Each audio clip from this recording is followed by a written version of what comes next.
There is nothing about these so-called peace talks that would tell us that we should expect some real breakthrough, some real steps towards peace or at least ceasefire, because neither side is really interested in this peace right now, especially Russia. If Ukraine stops fighting, there will be no Ukraine, but if Russia stops fighting, there will be no war. Well, the meetings today came after a Ukrainian operation this weekend involving over 100 drones being launched at Russian aircraft deep inside their territory. It's been called Operation Spider's Web.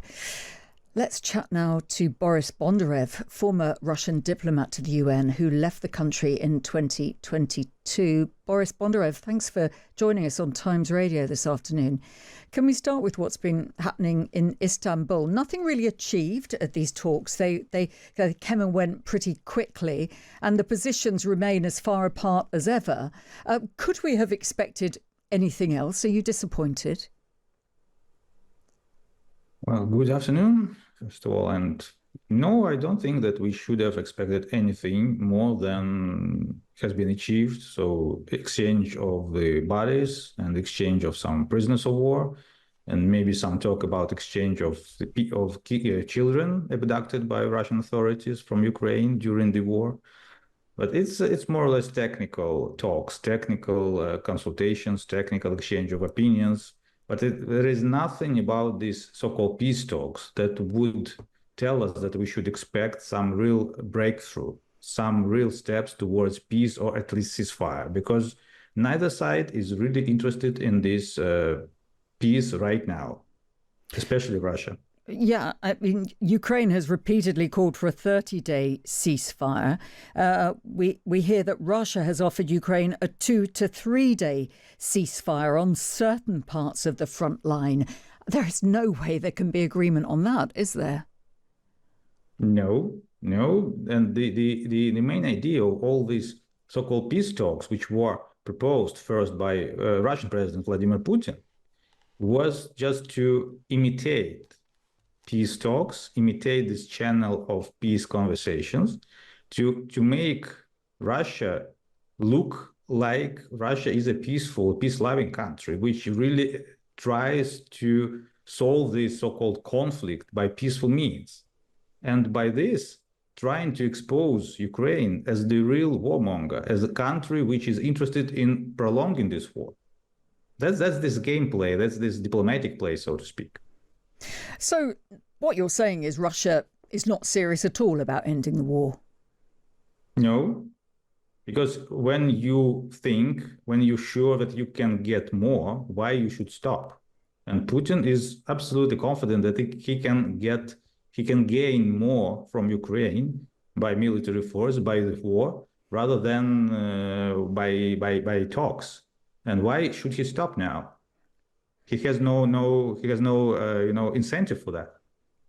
And also the suggestion keeps coming that he would use any sort of ceasefire to just rearm, reinforce his forces ready for the next time. But I wonder if you think that President Putin and the Russian forces have been shaken at least a little by Ukraine's attack over the weekend on Russian aircraft at air bases situated deep within Russian territory. Will that have worried the Kremlin? Yeah, that was a very brave operation, very unique. Yeah, I think nobody could have expected that the drones would start from the trucks. Usually they used to fly all the distance themselves on air, but now it's different. And I think that Putin was quite shocked by, to know that his favorite air bases are targeted by these new inventions of Ukrainian drones. But whether will this affect the actual course of war, I have some doubts. Because the situation on the war, on the theater of war in Ukraine is not changing. Russians are advancing.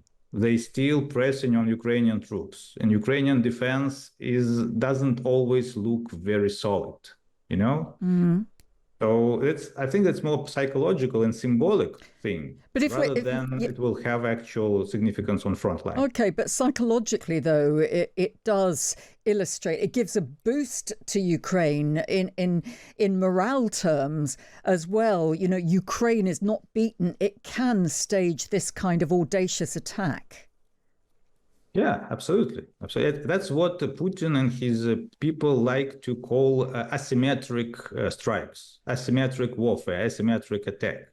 Of course, Ukraine is looking for new, unexpected, absolutely new ways to conduct operations against Russia, because Russia is still much stronger just in personnel, yes, in quantities, in numbers of weapons, artillery shells, and all. So Ukraine needs to fight in new ways. They're trying to look for it. They're trying to find it. They do find it.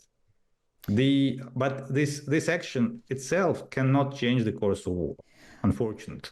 Okay. Boris Bondarev, thank you very much for talking to us. Well, welcome to Kira Rudik, leader of the Ukrainian Holos party. Kira Rudik, thanks for joining us here on Times Radio, and good afternoon to you. Hello, and thank you so much for having me, Carolyn. Kira, the talks ended after only just an hour. We know that the Russians are offering Ukraine a 2 to 3 day ceasefire on certain parts of the front line so that bodies can be collected. Is that a welcome offer? We will see. However, Ukraine has offered 30-day ceasefire with no preconditions as per Donald Trump's request.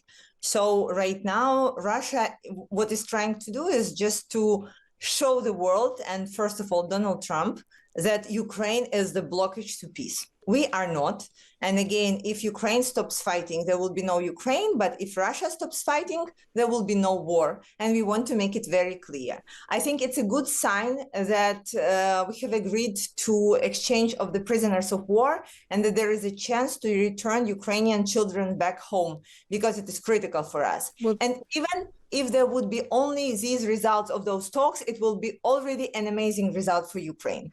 Well, and that will bring such relief to families who have been desperate to get news of their loved ones. But nevertheless, it doesn't bring an end to the war any closer, does it? And we were hearing earlier, Russia doesn't really have any interest in ending this war. Well, why would they? Like, the world keeps watching, and they have heard some talks that can be taken as appeasement from President Trump, saying, oh, Russia needs to think, we will think, maybe we will leave the negotiations. All in all, Russia is getting ready for a summer offensive. They have gathered the troops, they have manufactured the weapons, and they will go ahead if we won't stop them. And we are getting ready to stop them. This is it. Yeah, I mean, are you referring to the sort of operation like the one launched over the weekend, Operation Spider's Web, with those drones that caused such devastation on Russian air bases? Have you got the capability, the resources to launch many more of those types of attacks? You see, Carolyn, this is really David versus Goliath situation, and it has been since the day one. And so for us, obviously, we need to use really asymmetric steps. And I think the only reaction that people can have once they heard about this operation is wow, because this is really Agent 007 operation. And we are so proud of our forces that they were capable of doing that. Again, only attacking military objects and really not hurting anyone except Russian planes that has been terrorizing our cities and our people for such a long time. So for us, it never can be a win if we go with a straightforward way or with the conventional battles. But what we can do, we can be smarter, more technological, and this is how we survive. And this is how we survived up till this point, finding ways that will be not expected, and finding way how actually David can win over Goliath. Do you think there will be anything like a game changer if there is a meeting between Zelensky and Putin, a potential meeting? It's being discussed at the moment, possibly even involving Donald Trump at the end of the month.